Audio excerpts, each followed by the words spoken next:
Hey everybody, it's Pajama Life. It's our sci-fi show with Stranger Things, Bugonia, and the Copenhagen Test. Let's go. I need you to fight one last time. Life has been so unfair to you. You've been attacked, manipulated by terrible people. But you never let it break you. Fight for the days on the other side of this.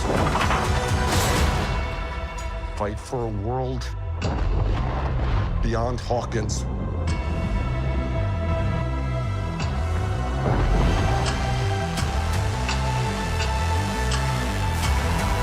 Let's end this, kid.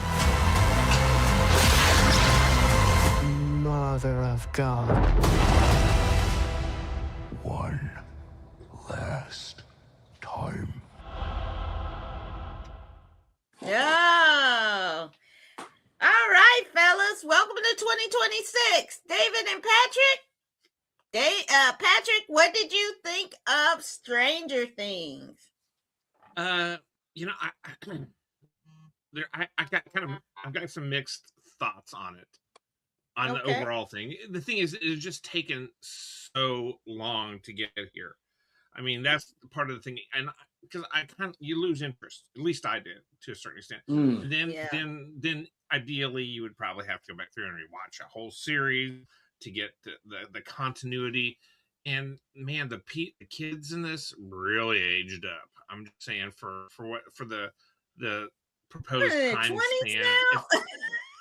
For the proposed time span, they really kind of, outaged, which was just strictly as a production type of thing. Story wise, really good.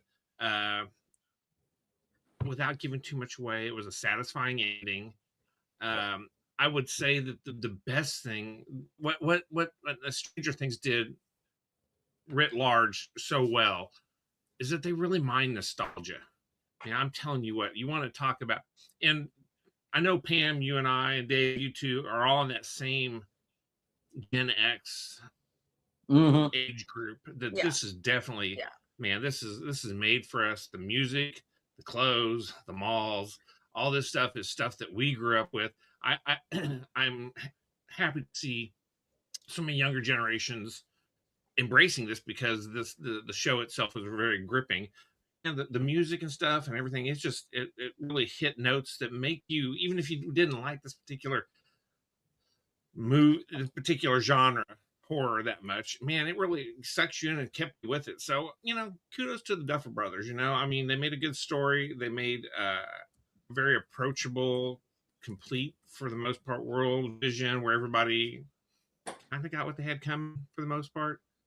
Good to see that. So I did enjoy it. I would recommend it. If you don't know anything about this, I would tell you to get out of your cave a little bit more, because this show has been on for quite a while.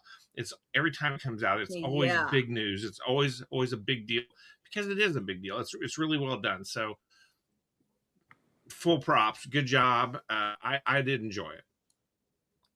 I didn't watch. I think I stopped at season 2, maybe.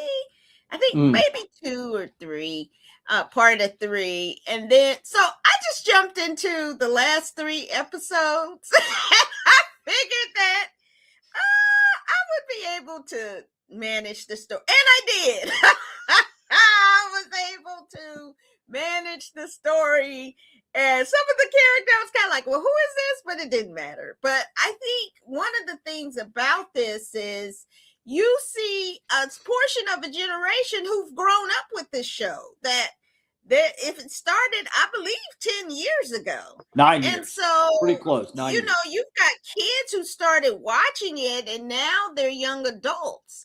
And so this to them is very important for them. And I think the show made some really interesting points about what it's like to be a kid and what it's like to see changes because of your friends and your friend groups and in and out of love and how much that hurts and trying to find yourself. And so I think the Duffer Brothers did a really good job with that part of it.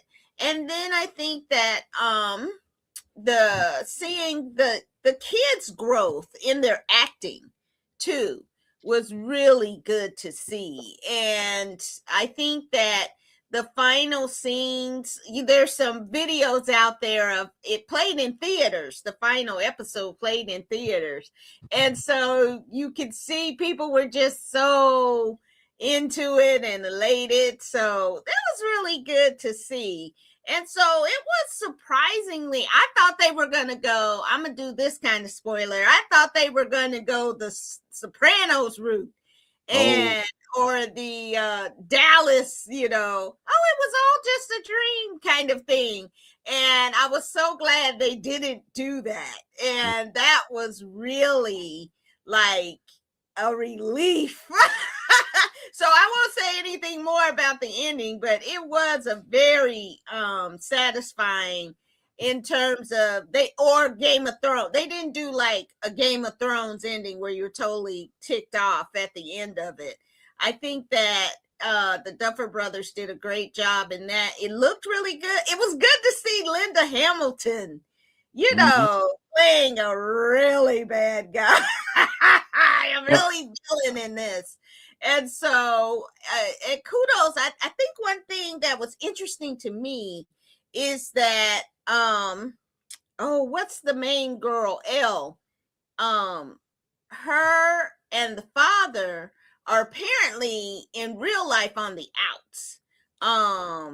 He did something to her that didn't sit right with her, and that relationship is fractured.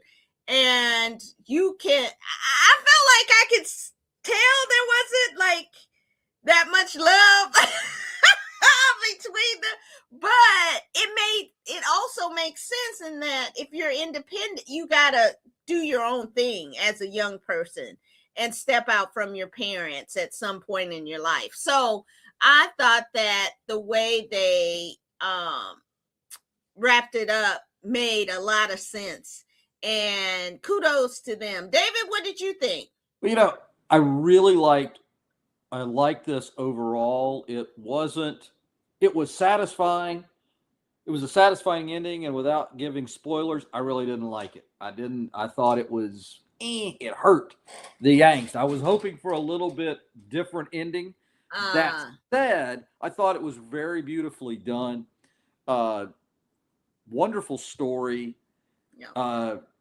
What Pat said about mining nostalgia, I mean, you've got it channels Stephen King and It with those kids, and it's got the music and the clothes of the 80s. The one thing that I will say from someone who is geographically closer to where this fictitious town was, growing up in Kentucky, just across the river from Indiana, there were a few things I thought were kind of missing culturally there that would have just stood out. And this is the 1980s. Bobby Knight, I've probably mentioned this before in a season or two before. There should have been a few more IU things sitting around.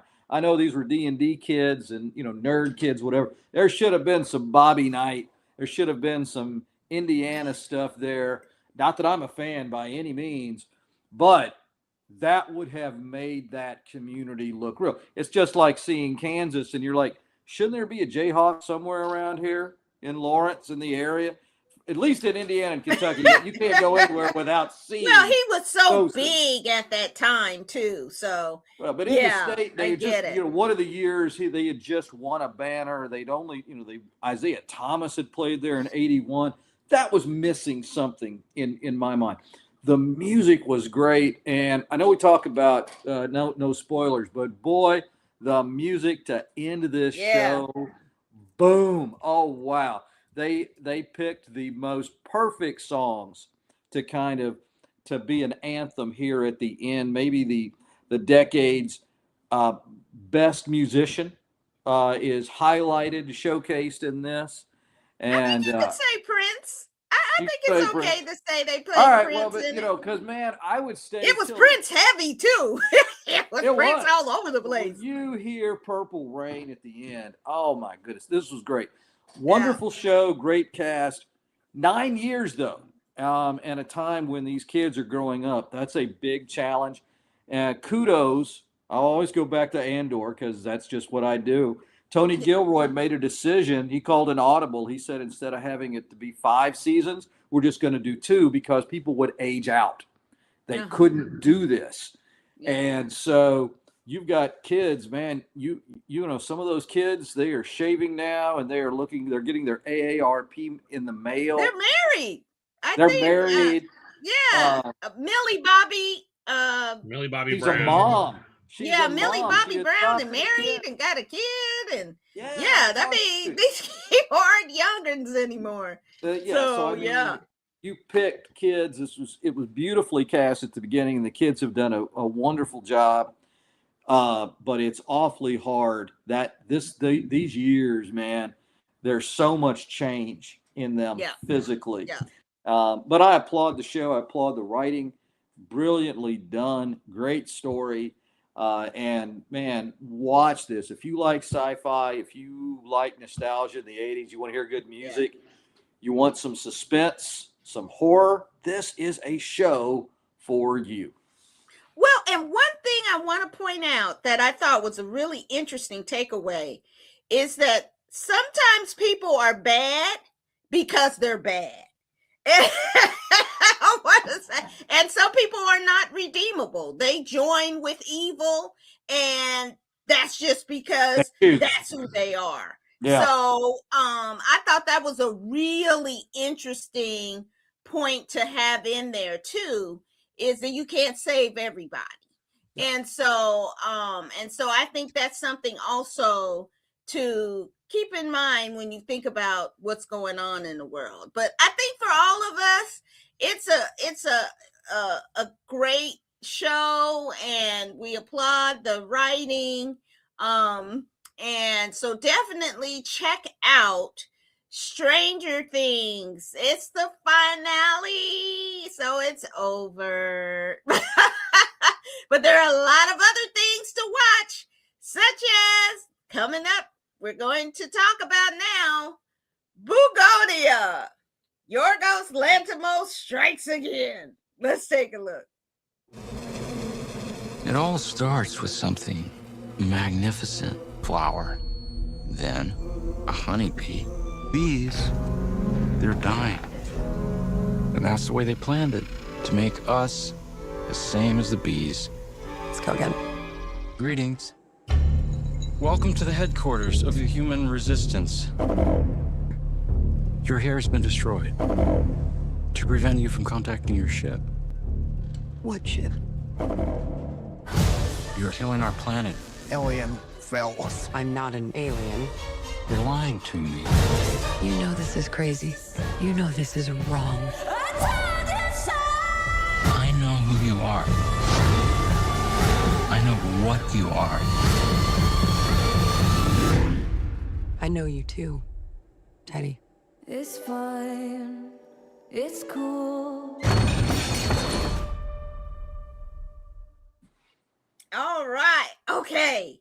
We got to talk about I do not know how to feel about this. I will say, as you guys know on this show, I do not like Yorgos Lanthimos' previous works of Poor Things and The Favorite. These two guys love those things. I didn't like it. I thought this is one that I enjoy kind of. I'm not sure. I'm not sure how I feel about it. Because I don't know what the message is of it. And so I'm torn between spoilers and not spoiling it to kind of get a sense of what. Okay, maybe I won't spoil it. Okay, this is a really interesting look into conspiracy theories and the impact that they have on somebody. And what it does to a person to be consuming, you know, all of this stuff on the internet, and how it becomes, like they say, an echo chamber where you're just hearing the stuff you want to hear and you're not hearing opposing voices, and how that can damage you. And so I thought that was a really interesting take on it. The ending, I'm not quite sure about. I want to talk about it. Talk about it. Should I talk about it? I don't know. Okay, if you haven't seen it, turn away. Oh my God, you're going to talk about it anyway? Really? Okay, I won't. Our producer said don't talk about it. So, but I have to say, Emma Stone is a cold piece of work in this. I mean, she is a cold piece of. And Jesse Plemons, who almost looks unrecognizable, he's lost so much weight. He is. I just don't know if he was the right person for this. I don't know. I don't know how he couldn't be. Exactly. I was going to say, I can't see anybody else in it now. You can't. I can't. It's just something about, maybe it's this transformation. It's just, it didn't sit right with me. He's so skinny. But it's his acting is really good. But I don't.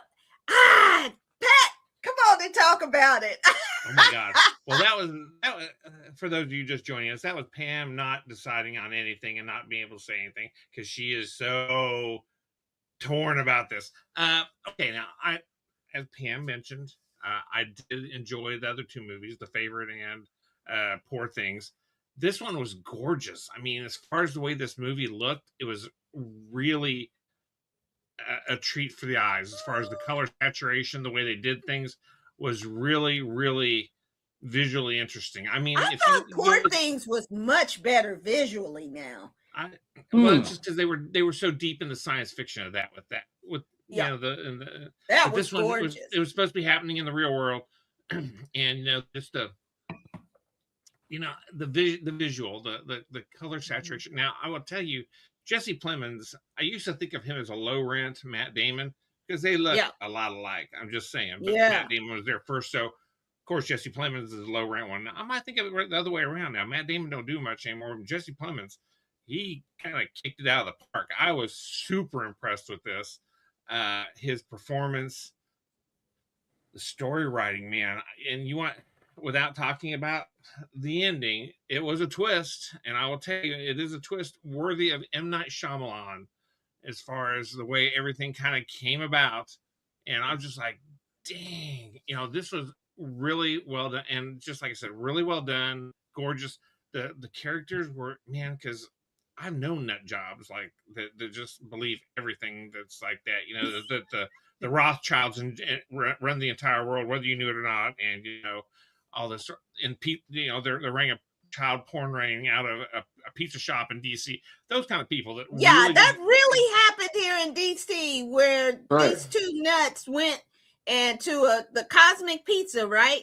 And Cosmic Ping Pong,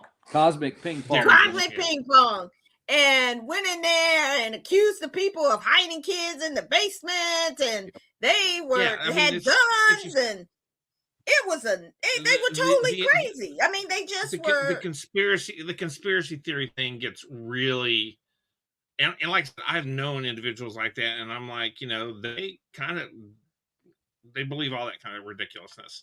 So it really was, and you know, with I mean, just the entire, and without saying too much about it, I mean, it was interesting to see the things they got right, see the things they got wrong about conspiracies and stuff, you know, really interesting stuff. And Emma Stone played that really, and so did Jesse Plemons. It's crazy because I do know people like that character, that kind of cold, that kind of, you know, executive type like that, and she nailed that kind of Oh, yeah. individual to the core. See, David, everybody what do watching you this, think? that's the difference between me and Pam. Pam knows the executives, and I know the crazies. So there we are. Yeah. Well, sometimes they're one and the same. They are. They are. David, Man. what you think? Well, and then I'm gonna ask a question. Okay. Go ahead. This movie really surprised me. Yeah. And I was creeped out. I was fascinated. Yep. You could not turn away from any of the performances. It really could get under your skin. But Emma Stone is brilliant. The first time I saw her, she had a small role in the Ghosts of Girlfriends Past with Matthew McConaughey, and shined. She shined in that role in a way. It's like, wow, who is she? And you've just seen her be the lead and just be brilliant. She's incredible in this. Jesse, man, when you start watching the different performances of his, he's one of the finest actors, certainly one of, if not the finest American actor in terms of natural ability and training that I've seen. Usually the strongest performances are going to come from those that are trained in England, those who went to the British school. Yeah, I'll always say that. I just think they're better trained. But this guy's, yes, I think he's just innate. What he does, everything about gestures, voice, character, it's incredible. There's a lot to this. We're trying not to give it away. I'd love to give it away. But man, and I guess I'll go a little bit here in the middle here. Yes, there are some really far out crazy conspiracy theories, and yes, there's some far out crazy, insane people who believe them, but doggone it, it doesn't mean that they're not right occasionally. Even the blind squirrel will find a nut, and there are some conspiracy theories that have borne out to be freaking true, and there are some that, again, we might even be seeing in real time coming out. Cosmic ping pong. And it's a danger right now with AI and disinformation campaigns and targeted advertising and targeted messaging. And, it's a danger that people are consuming not facts. They're just consuming junk and people hyping things up. So it's more important now to really understand what's true and what's not true. And I think this movie kind of speaks to that. But the one thing I thought was really interesting was the graphic they showed at the different times. If you noticed what it was, I don't want to say what it was, but I didn't notice what they're counting down to the lunar eclipse. And so they have a graphic there. And at the end, you get to see what the graphic is. And I was just like, I didn't know what it was for the longest. And then it was like, oh my God, that's what that is. So I think that, and the ending, I just don't know how to feel about it. I just don't know. But isn't that what makes... I'm so proud of him for not doing something like those other two movies. I'm just happy with it. So, but I'm confused and I don't know if it's the right message. So I don't know, but I think we all agree. Definitely watch Bugonia on Peacock. And then put in the comments what you think, or type right now the comments about what you think of Bugonia. And if you want us to reveal what it is, we can talk about that too. That's okay. Right. And then the last sci-fi, really interesting, I just happened to trip upon, is the Copenhagen Test. Let's take a look. Meet our mole, Alexander Hill. How long have you willingly been committing treason against the United States government? I would never knowingly betray my own country. It's a Wi-Fi signal streaming from your head. You were hacked. You're telling me it's real? We can either attempt to remove what's in your brain, Or we keep the hack open. yeah, that. From this moment forward, your life is mine. We need to infiltrate his life. They're cute together. He has to trust you. They want me to play the girlfriend. Or you're just keeping an eye on me. We need whoever is watching to think that you are in the clear now. Then we use you to find them and destroy them. I'm ready. We either save the mission or save his life.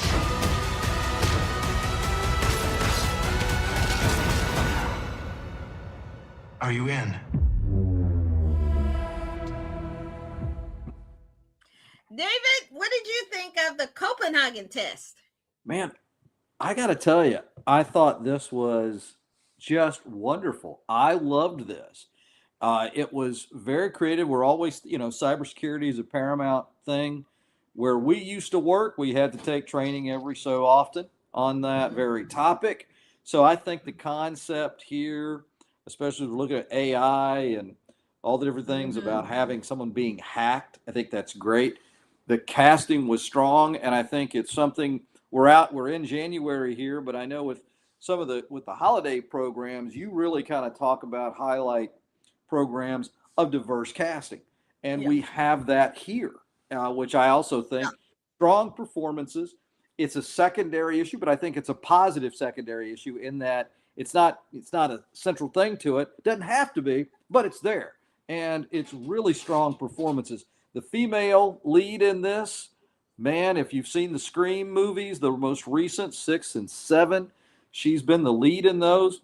Had some issues publicly with the U.S. foreign policy there, and there've been some issues with keeping her in the Scream franchise. Although some people might agree with her more now in those positions, and you might not. But the thing is, she is a strong female lead, a great action star, and some really intense performances in a lot of things, but certainly those Scream movies, man, if you want to see somebody in an action role, she kicks it in that. So I haven't seen all the episodes yet, but I think it's such a great premise. I'm really pumped to see the remaining episodes as we go forward. What about you guys? Oh man, this is just amazing. I mean, it's so many twists and turns that you don't expect, and even at the very end, there's another twist. So I'm hoping that it has another season. This is one of those I feel like could be a 5-seasoner, and it would be like it would just build layer upon layer upon. It looks pretty expensive. So there's that to consider. It may not be, but it's movie level quality every episode. And Simu Liu, he's just doing a fantastic job. And all the different pieces of the puzzle, you don't really get a sense of it until the end. You might put together, but the reasons you don't put together, but everybody in it is so good that, each week you're trying, or each episode, you're trying to figure out, okay, how is it? And every question I kept asking was, who's looking? Who's the person who's looking? Or who ordered the person to look? And you still don't get the clear answer to it. But you get another mystery that needs to be solved, and that's intelligence work. I once met someone who was in the CIA, and I thought to myself, I'm gonna get them to admit so. I don't know why I thought that. We talked for like 10 minutes. I didn't know anything about the person. But they probably learned a whole lot about me. It was amazing. And so with this, it's that same thing of you can't trust what you see, and you can't trust what you hear from each of the people, because they're always in some kind of chess game. So, and really interesting. I love these kind of twisty thrillers and spy kind of things. And it's something really to consider with our technology. Would it get to the point where, I mean, I tried on some of those Meta glasses, to just see what they were like. And you can record and you can, take pictures and you can have video. And that is wild when you think about it. And so imagine that going on in your actual body. So it is definitely something that I think keep watching it, because if you haven't seen all the episodes, man, it is something special. Pat, what do you think? Well, now I only got a couple episodes into it, so I haven't gotten through the entire thing. Yeah. Things that it kind of reminded it has some of the production values of The Diplomat. I thought, as far as the well done, that smooth in government buildings thing, and I don't have any of the experience you guys have about being in government buildings, other than I went to DC once and I walked through some things. It was fun. But the whole notion of trying to conceal things from yourself, which is I saw a lot of that in the first couple episodes, once they figured out that he's always, an open mic, for lack of a better word. It reminded me some of the bits from Orphan Black, where we had actors playing actors trying to be smooth about, oh no, I'm not her, I'm her, and that kind of thing. Tatiana Maslany is still one of the best performances ever given. And some of the technological issues are really reminiscent of some of the science fiction of the late 80s, like Neuromancer or Johnny Mnemonic, where your brain is getting hacked and used as computer storage, or in this case, computer, your web browser or your computer camera. I mean, it was really some interesting concepts. It looked really good. I kind of do want to finish it. I suspect I will over the next couple of weeks, time allowing. But I mean, I was digging this, and seeing Leo, awesome, and they put him with a good supporting cast that really fit. So liked it. Yeah, definitely. I think the creator and director of some of them are James Wan. And he's done a lot of like horror. He's done some of the Fast and Furious. So, his action sequences, are going to be really high level. But it's that espionage and, what would you do if you had to make a choice between saving a child or saving an American? That's the Copenhagen Test. Who do you save?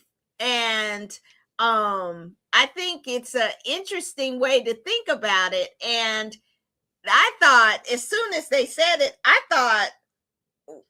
but he could have made another choice.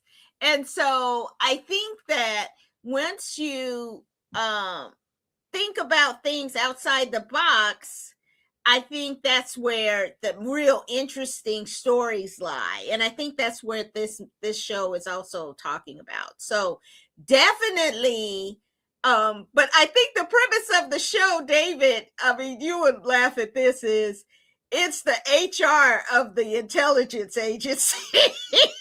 There's a little bit of that, yeah. It's an HR agency, and really that's what it is. So that was kind of funny to me when I was like, oh, okay, they're going to have to fill out form 422A13. Good old SF, what, fill in the blank. Yeah, there's a Netflix show. I think it's The Recruit on Netflix, about a CIA kid. And it's a fun show, but my first thought is, okay, well, that's an improper payment. Exactly. He needs a travel authorization before he can get on that. I know that. There's no way that can happen. It's funny. So, somebody's got to watch the watchers. So it's definitely but definitely high level writing, high level production, great direction. So definitely check out the Copenhagen Test. All right. And that is it for us this week. And next week, let me see what we got. Oh my gosh, it'll be back. The Pit. We're gonna season 2. I guess it's hour 16 starts this Thursday.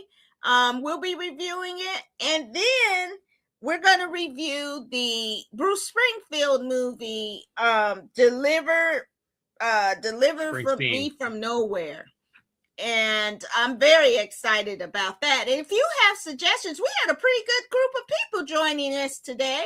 So if you would like to suggest any TV show or movie, we'll be happy to review it. And thanks for showing up with us. David, say goodnight to the people. Well, I will. Thank you so much for joining us. This was a really fun week. Well, I always have a great time with these two guys, but we actually watched really fun programs this week. We do take requests, but in the meantime, I hope your new year is starting off on a good way, and come back next week. So long, everybody. All right. Pat, say goodnight to the people. Good night, everybody. Everybody just stay safe, keep your heads down, and keep your eyes open. Keep your head on swivel for any kind of craziness. But we're calling for 2026 to be full of abundance, prosperity, but also peace and love. So we will see you next time on Pajama Live. Take care.